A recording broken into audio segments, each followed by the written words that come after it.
Hi, it's Jared from Strong Roots Farm. Thanks for coming with us today. We have an exciting new project for our channel. So you've been watching our channel for a while. We have a small farm, have some cattle, we have grazed pigs and chickens, and we have all the things, but we do some building projects, but not a complete build. A lot of my viewers are beginning farmers, and I try to educate to that. But today, we're gonna start a brand new, probably year-long project of turning blank land into a dream homestead. So I thought, what if you took a guy on YouTube and he had a channel and he had building experience? I've built about 12 homes right now. So he has building experience. He has farming experience. I've owned 2 farms. We're on our second large farm, and I grew up a farmer. Not only that, I'm an engineer, so I work a job. I'm a normal, average guy with an average family of 5. I've got young kids. Both my wife and I work, and I run a farm. But if I took that experience and put it to blank land and built a dream homestead from start to finish, showing every step, from what you do on step 1, all the way through the home build, all the way to what animals, how we build our fence, every step. Well, it's coming up on my channel, and we're calling it the Great Ohio Homestead. So stick around, I'll take you through it all. Well, thanks for joining us. This is gonna be an exciting project. One, I'm kind of a build science nerd. We're looking to build a passive house, mainly because it'll be the first one here in this county. And so we're gonna take this blank piece of property that we're gonna show you today, and we're gonna do every facet of building a homestead. Well, what does that mean? Well, we need a driveway. There's no way to even get on this property. We wanna have a pond. We're gonna build a house. We're gonna build barns. We're gonna build fence. We're gonna seed pastures. We're gonna get animals. We're gonna get it all the way set up, start to finish, and we're gonna do it ourselves. There'll be very minimal subbed out labor on this project. Now you may say, why would anybody do that? Why would anybody who already has a farm build a brand new homestead? Well, I don't know. I ask myself that too, but it's enjoyable to me. I want to build a specific style of a house that's never been built. I want to have a smart home and do things that are good for the environment, even though that's not my main objective. My main objective is efficiency and sustainability for me and my family. I also want to get a piece of land that is able for multiple generations to live on in a multiple generational house. You know, compounding, sometimes they call it. And so whether we end up in this house or we end up selling this project, we are financing it, we are doing the work, and we're gonna build this and put it on a channel. So let's talk a little bit about this land and kind of what we have here. And so I will go through how to find land and ways to look it up in my very first video or first few videos. But we've got a farm that has been in row crops.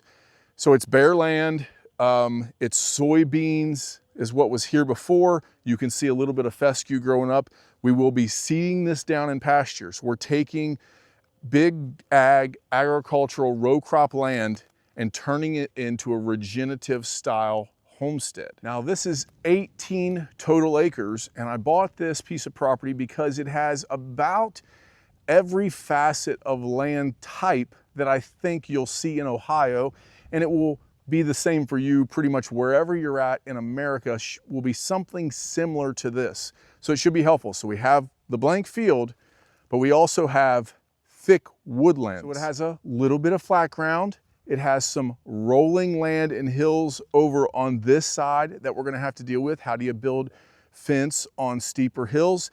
It has upper plains. It has steep briar-filled woods over here, lower bottoms and hills and valleys down here. And one exciting thing, so we're gonna own on both sides here, we have one other exciting thing. We have a creek that runs directly through the center of the property. I own on both sides. This rarely runs dry, and it's crystal clear. It must be spring fed in some form or fashion here, But because of this, there's tons of wildlife on this property. So this creek constantly runs, but there's pastures on both sides. So I'm gonna have to show you how you cross a creek without damaging the ecosystem, as well as clear all of this grubs and grow up on this side. So this side of the creek was somebody's house at one point in time, 100 and some years ago, and they had this land cleared and it grew back thick like this. Whereas the upper woods that we have has been virgin woods, very rare for this area. It's never been touched, and you can tell the difference when somebody manages land better or leaves it to God and lets it go, the way the trees grow up. Here in this virgin forest, and when I say that, I don't mean it's never been anybody on this land. It just means it's never been cleared. It's never been clear cut. And so the trees are naturally falling. They're coming out, derooting themselves and dying, making way for bigger trees. There are some ginormous logging potential trees on this property. Now we're not gonna do that. We're not gonna come in and destroy what's here. We're just gonna come in and clean it up. Come in, take out some of the saplings that are leaning up against bigger trees, take down the stuff that's fallen a little bit, kind of clean it up. There's been some weather damage where we have some broken limbs and things. We'll clean those up and just kind of leave it to nature. Eventually, animals can come in here and they will make this forest better. Now, realistically, the woods are about 2 years away. Like, we're not gonna get in there and mess as we're building. Main objective is as quickly as we can, get this land in shape, get a home and a barn built for equipment, and then get animals and start producing food. That's kind of our goal with the homestead. So some things in this area that we're gonna do more homestead-like than we have on our traditional farm. So one, it's smaller. We don't have quite the land mass here, so the price is cheaper, and even though there's gonna be a nice new home here, but we have the ability to have city water here. But then you're tied to the government, you're tied to the grid, tied to those things. And so this homestead will have a cistern system. It's pretty rare actually for new builds here in Ohio. There are the potential for a well, but the well is gonna be more expensive than a cistern. And we get enough rain here that a cistern can provide for a family. Maybe you would have to haul 1 load of water a year or 2 loads of water a year, and it's fairly cheap, and there are multiple companies around here that do that. But we're gonna try to be self-sufficient here. So it will be solar powered. Will we tie to the grid? We haven't made that decision yet or not, and try to backfeed, but we're gonna have solar power, we're gonna have cistern water, we're gonna have a smart home, well-insulated passive house, so very low footprint energy-wise, and it will continue to be self-sufficient and good for the environment like that, but it's also gonna be some cool stuff for the family. So I don't wanna have all of that stuff in a tiny house.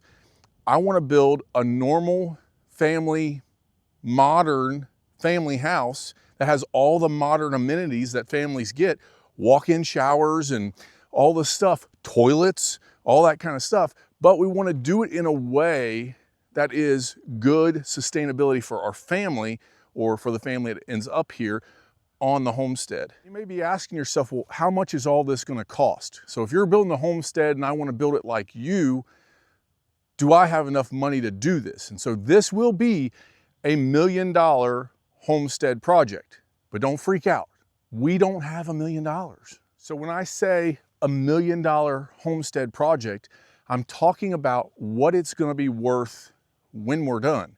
So here in this area, 18 acres, 3,500 square foot home is what we have drawn right now. I'm drawing the house currently. What we have drawn, that big of a house, brand new, as efficient as we're gonna do, with solar, with cistern water, with fencing and a barn, and the animals in place. If we were to sell when we were done with this project, it would be right around $1 million here in this area. We're not gonna spend that though. So right now, our current budget for the initial shed barn style for equipment, the shop where we'll work on stuff, and it will also be our attached garage to the house and basement itself, the driveway, the pastures, and all the fence, we have a budget of $350,000. That is the material cost that we have invested into this. Plus, we have line items for labor for the things that we will sub out. Now, some of this is gonna be my invested money, my money that I have available to put into this project. Some of this is gonna be financed. We're financing some of this through an agricultural grant loan for the land itself. So the land we're gonna purchase on a mortgage, and then everything else we'll pay cash for. And so do you need to have this much money? No, you can get a builder's loan and you can do certain things. Now, certain banks do not allow you to be the general contractor, or they won't allow me to be a general contractor and be the lien holder or the loan holder of for the bank. So if I'm getting a mortgage, I want to find a bank that is also going to let me be the GC, the general contractor. But I'm going to be doing most of the work.